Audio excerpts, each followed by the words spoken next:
오늘 말씀 데살로니가전서 2장 19절에서 20절까지의 말씀 우리 같이 봉독합니다. 우리의 소망이나 기쁨이나 자랑의 면류관이 무엇이냐? 그가 강림하실 때 우리 주 예수 앞에 너희가 아니냐? 너희는 우리의 영광이요 기쁨이니라. 아멘.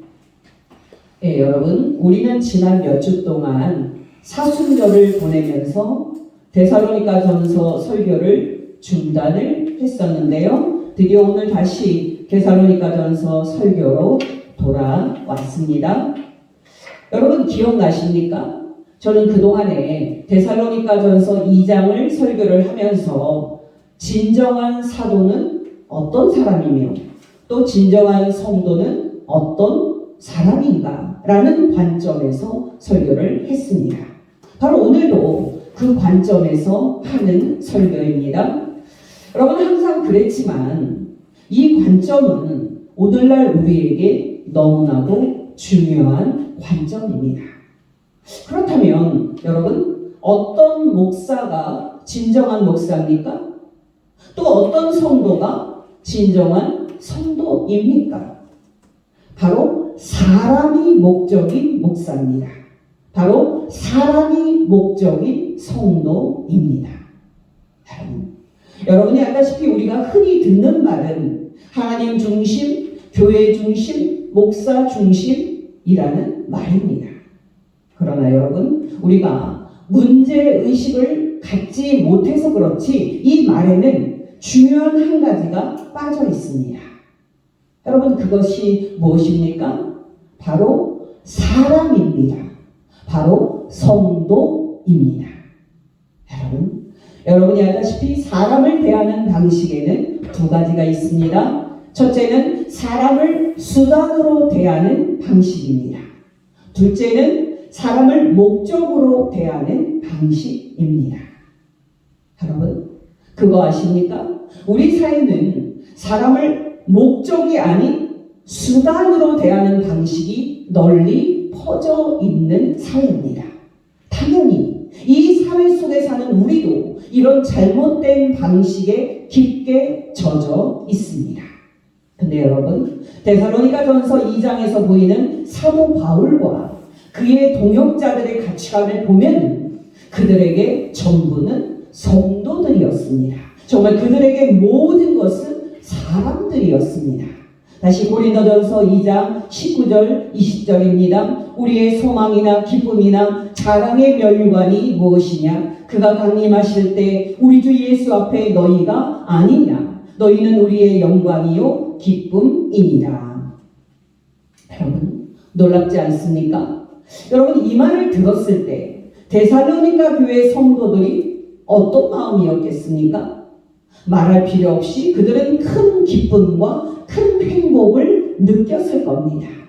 그들을 수단이 아닌 목적으로 대하는 사도들을 통해서 성도들은 큰 기쁨과 큰 행복을 느꼈을 것입니다. 정말 데살로니가 교회 성도들은 자신들을 수단이 아닌 목적으로 대하는 사도들을 통해서 자신이 사랑받고 있다 하는 그런 사실과 자신이 존엄한 존재라는 그런 사실을 감격적으로 느꼈을 것입니다. 여러분, 사도 바울과 그의 동역자들이 데살로니가 교회 성도들에게 우리의 소망이나 우리의 기쁨이나 우리의 자랑이 무엇인지 아냐고 질문을 했을 때 성도들은 분명히 다른 대답을 예상했을 것입니다. 그러나 여러분 놀랍게도 사도들은 그들의 소망과 또 그들의 기쁨과 그들의 자랑이 무엇이겠나 하는 그 질문을 하면서 당연히 너희들이다 라는 놀라운 말을 하고 있습니다. 다시 데살로니가전서 2장 19절 20절입니다. 우리의 소망이나 기쁨이나 자랑의 면류관이 무엇이냐? 그가 강림하실 때 우리 주 예수 앞에 너희가 아니냐? 너희는 우리의 영광이요 기쁨이니라. 사도들의 이 말이 얼마나 놀라운 말인지 여러분께 전달이 되도록 한 예를 말씀을 드립니다. 여러분 우리에게 한 자녀가 있다고 가정을 해봅시다. 여러분, 이때 중요한 것은 한 자녀입니다. 아들이든지 딸이든지 우리에게 고등학교에 갓 입학한 자녀가 있다고 가정을 해봅시다. 당연히 하나밖에 없는 그 자녀에게 우리의 기대가 클 것입니다. 근데 여러분, 이 하나밖에 없는 자녀가 청천벽력 같은 말을 합니다. 엄마, 나 학교 가기 싫어. 중학교 때는 괜찮았는데 고등학교 가니까 대학이 입시에 대한 부담감이 너무 커서 공부하기가 싫어. 친구들도 무섭고. 여러분이 여러분의 하나밖에 없는 자녀로부터 이런 청천벽력 같은 말을 들었을 때 여러분은 어떤 말을 했을 것 같습니까? 분명히 대다수의 여러분은 여러분의 자녀의 그 말에 공감을 하기보다는 자녀가 학교에 계속 갈 수 있도록 설득을 했을 겁니다. 예를 들면 대학 입시를 앞둔 이 고등학교 시기가 인생에서 얼마나 중요한 시기인데 지금 네가 학교를 그만두냐고.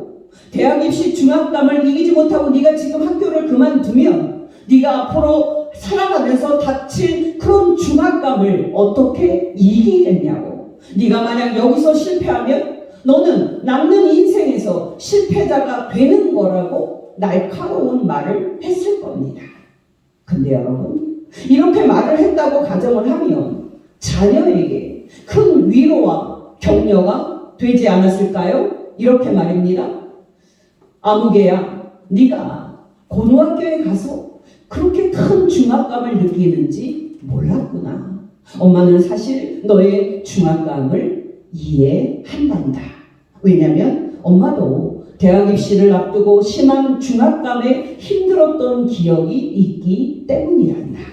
그러니 네가 지금 입시 중압감을 느끼고 심지어 친구들을 무서워하는 것도 다 정상이야. 그러니 네가 힘들면 학교를 좀 쉬고 우선 너의 마음에 힘이 생길 수 있도록 여러 방법을 한번 찾아보자.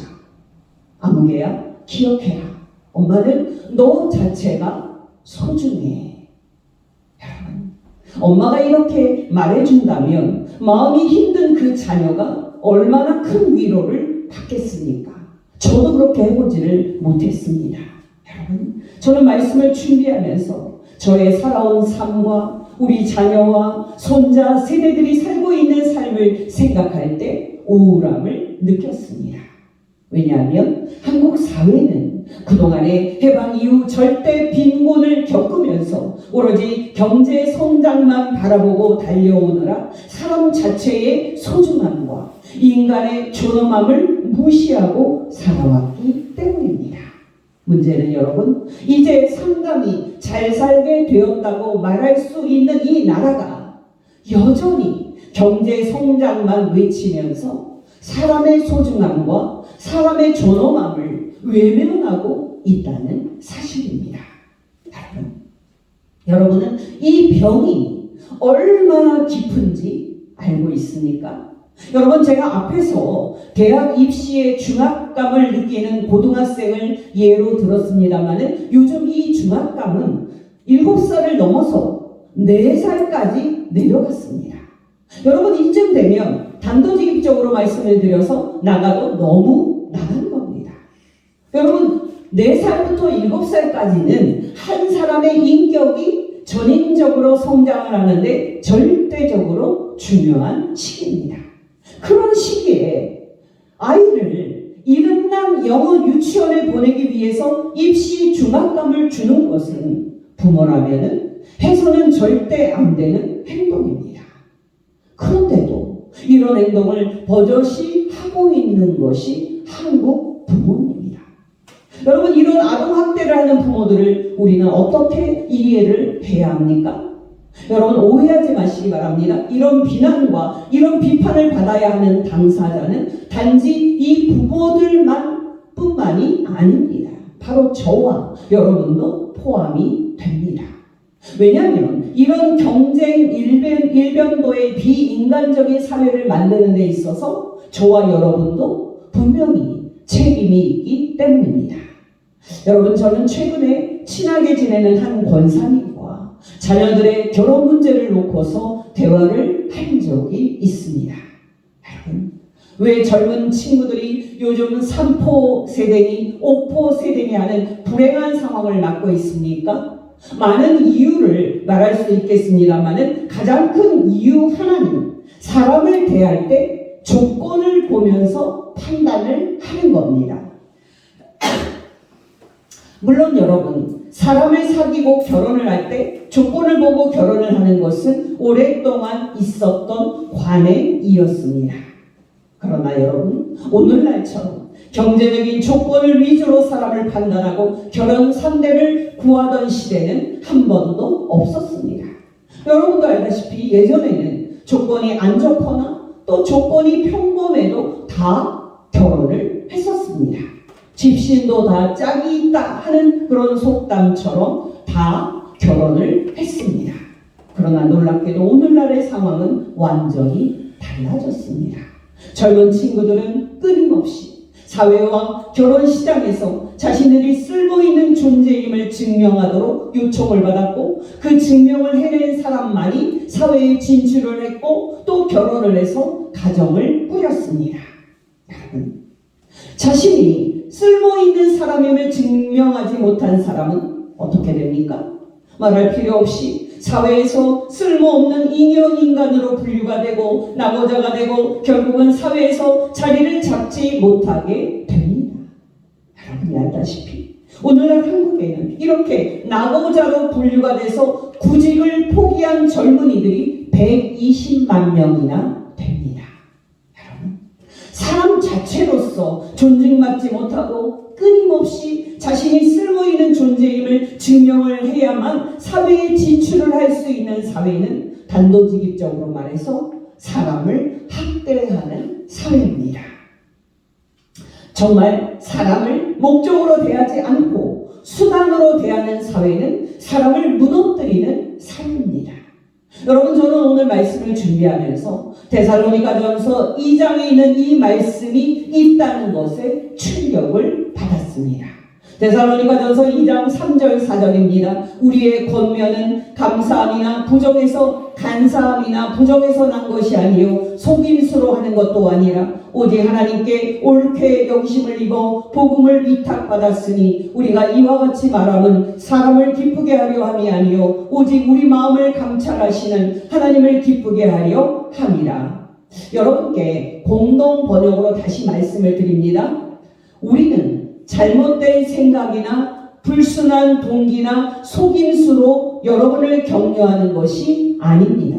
우리는 하나님께 인정을 받아 복음을 전할 사명을 띈 사람으로 말하는 것이며 사람의 환심을 사려는 것이 아니라 우리의 마음을 살피시는 하나님을 기쁘게 해드리려고 말하는 것입니다.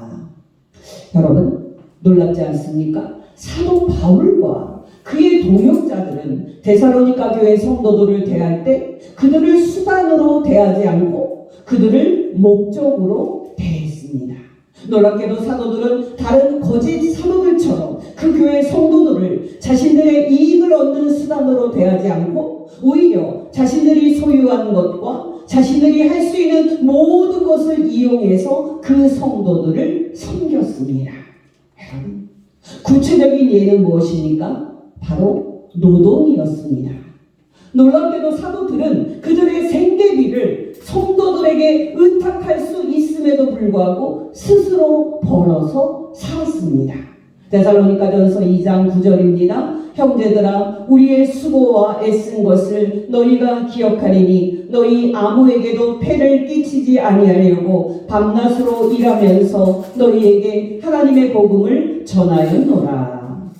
여러분, 놀랍지 않습니까? 사도들은 사람을 대할 때 그들을 자신들의 이익의 수단으로 삼는 것이 아닌 그들을 사랑하고 섬겨야 할 존엄한 존재로 대했습니다. 사도들이 어느 정도나 사람을 존엄하게 대했는지 아십니까? 사람에게서 유익은커녕 그 사람에게 폐가 있지는 않을까 염려할 정도였고 그것을 위해서라면 자신들의 권리를 다 포기할 정도였습니다. 심지어는 자신들의 목숨을 성도들을 위해 줄 정도였습니다. 데살로니가전서 2장 7절 8절입니다. 우리는 그리스도의 사도로서 마땅히 권위를 주장할 수 있으나 도리어 너희 가운데서 유순한 자가 되어 유모가 자기 자녀를 기름과 같이 하였으니 우리가 이같이 너희를 사모하여 하나님의 복음뿐 아니라 우리의 목숨까지도 너희에게 주기를 기뻐함은 너희가 우리의 사랑하는 자 됨이라. 여러분, 다시 말씀을 드립니다마는 왜 사도들이 그들의 권리를 다 포기하고 스스로 벌어서 살았습니까? 왜 사도들이 하나님의 복음을 준 것도 귀한 건데 자신들의 목숨까지 사도들에게 주려고 했습니까? 바로 성도들이 그들의 사랑하는 대상이었기 때문입니다.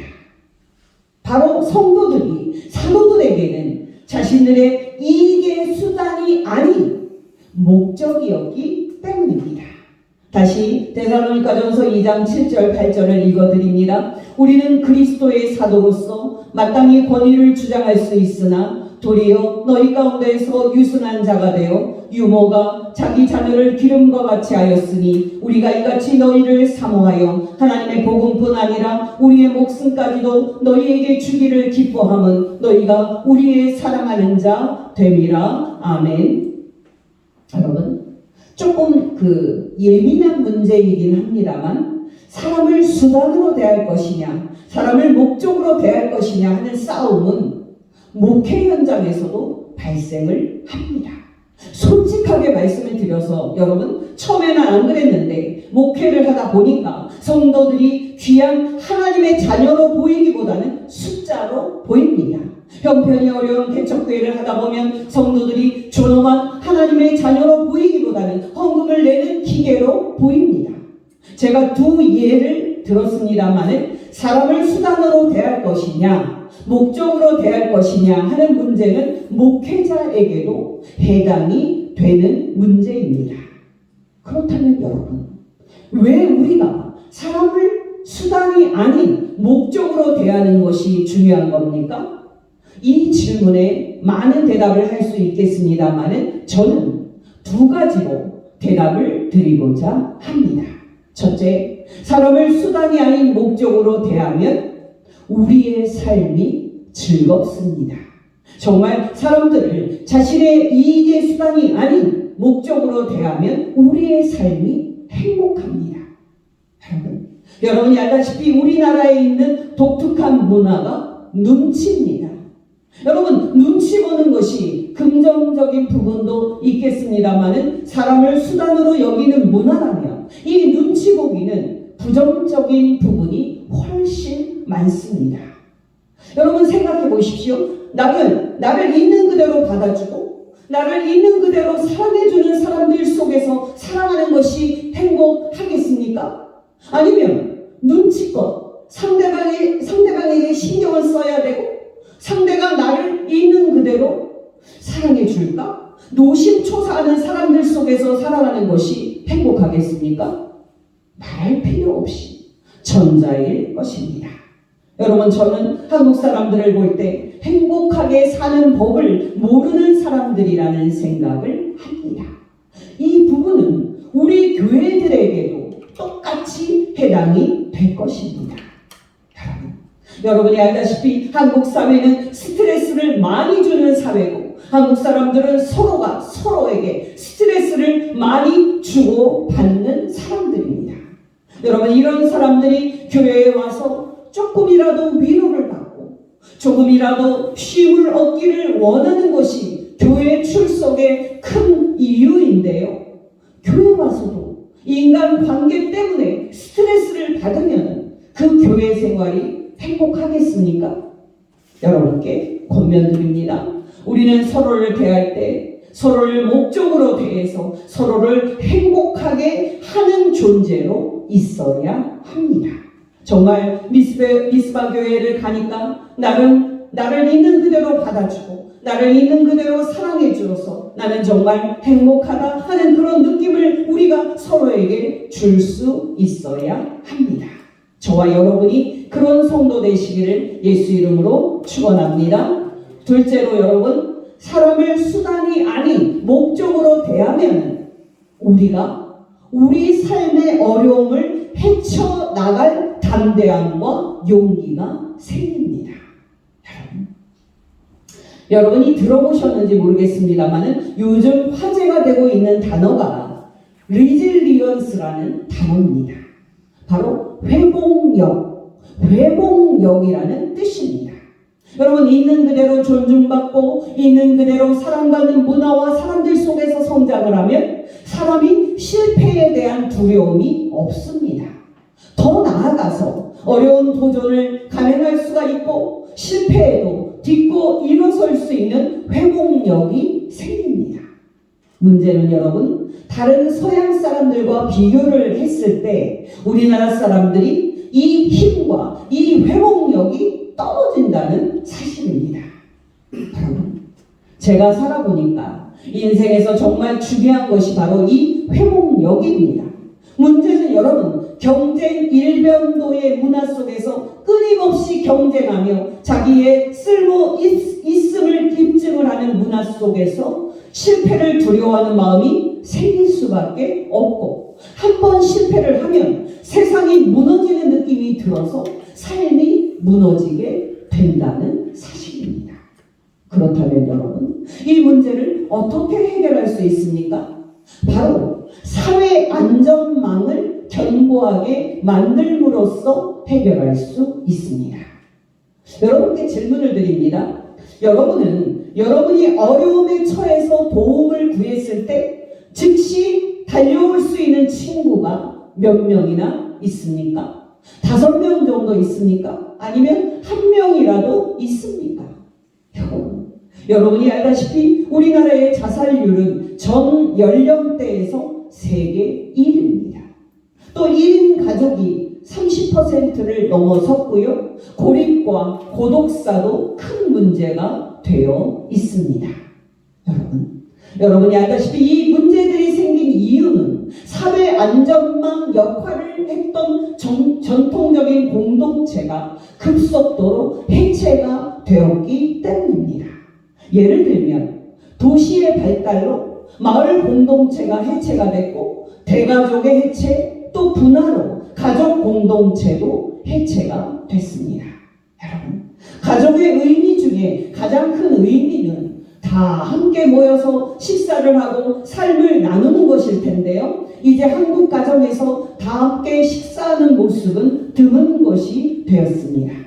여러분, 또 학교도 전통적인 공동체 역할을 해서 사람들에게 소속감을 주었었는데요. 한국의 초중교는 입시 경쟁 교육이 되었고요. 대학도 취업 기관이 되어버려서 공동체의 기능을 상실했습니다.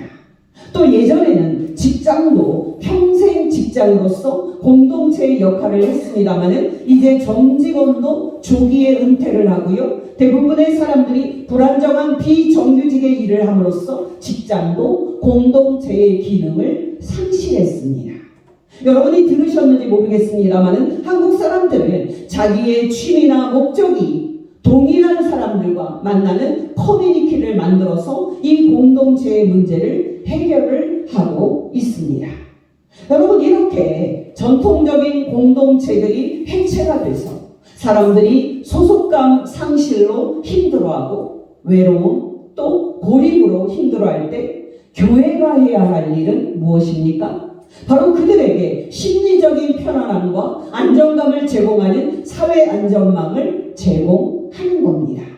여러분, 교회가 항상 이런 필요를 채웠습니다만 오늘날의 이 필요는 더 크고 더 많게 이제 우리에게 필요로 있게 됩니다. 그렇다면 여러분, 우리 교회가 이런 공동체의 기능을 수행함으로 사람들에게 안정감을 주려면 어떻게 해야 합니까? 많은 말을 할 수 있겠습니다만 상대방의 일에 간섭하고 오지랖을 부리는 일을 줄이고 상대방의 말이나 행동을 있는 그대로 받아주는 훈련이 필요합니다. 여러분이 들어보셨겠지만 나이가 들면 지갑은 열고 또 말은 지갑은 열고 지갑은 열고 말은 줄이라는 그런 말이 있지 않습니까? 그런 행동이 우리에게 필요합니다. 또한 앞에서 말했듯이 사람들이 어떻게 말하고 행동을 하듯이 눈치를 주지 않고 편안하게 받아주는 것이 필요합니다.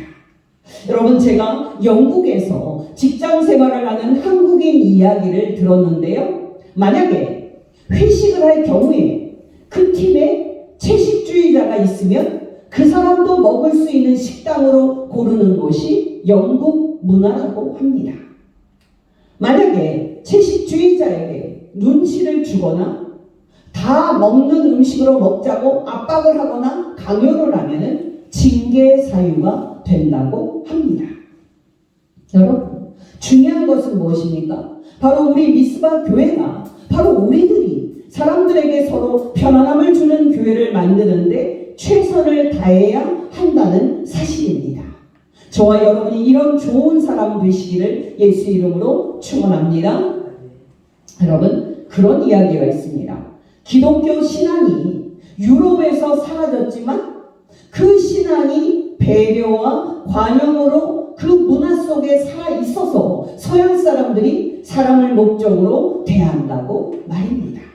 그러나 여러분, 안타깝게도 한국 기독교는 빠르게 쇠퇴하고 있으면서도 배려와 관용 같은 기독교 정신을 우리 문화와 삶 속에 심지도 못했습니다.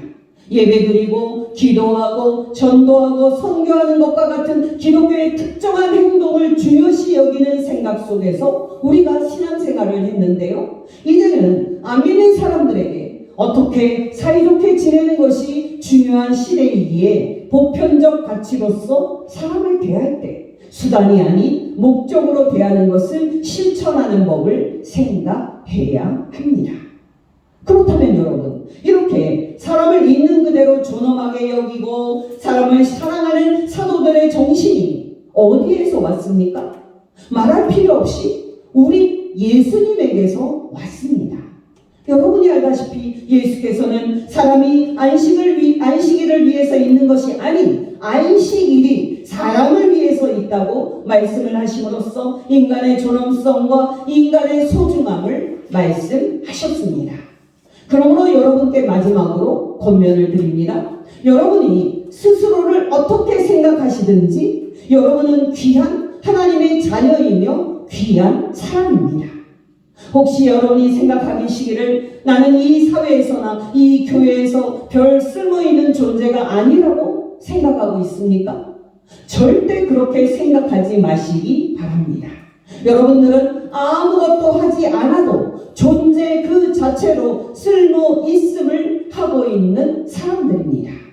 저와 여러분이 이렇게 서로를 생각하고 받아줌으로써 행복한 교회 생활과 여러분의 삶이 되시기를 예수 이름으로 축원합니다. 오늘 설교를 요약하는 말씀을 마지막으로 읽어드립니다. 로마서 15장 7절 말씀입니다. 그러므로 그리스도께서 우리를 받아 하나님께 영광을 돌리심과 같이 너희도 서로 받으라. 기도하겠습니다. 하나님 아버지, 오늘 말씀을 통해서 사람을 수단이 아닌 목적으로 대하는 것이 복음의 가치임을 가르쳐 주신 것 진심으로 감사를 드립니다. 하나님 아버지, 솔직히 말씀을 드려서 우리가 믿는다 하면서도 사람을 목적으로 대하지 못하고 사람을 있는 그대로 존중하고 있는 그대로 받아주지 못했음을 회개합니다. 하나님 아버지, 날마다 우리에게 말씀과 성령으로 충만하게 하여 주시사 하나님을 사랑할수록 하나님 사람을 대하고 성도들을 대할 때 덕이 되는 말과 행동을 하게 하여 주시사 우리의 말과 행동으로 다른 사람들의 마음이 치유가 되고 삶의 회복력이 생기게 하옵소서. 우리의 말과 행동에서 예수의 향기가 나게 하시는 하나님의 아들 유일한 중보자 예수님의 이름으로 기도합니다. 아멘.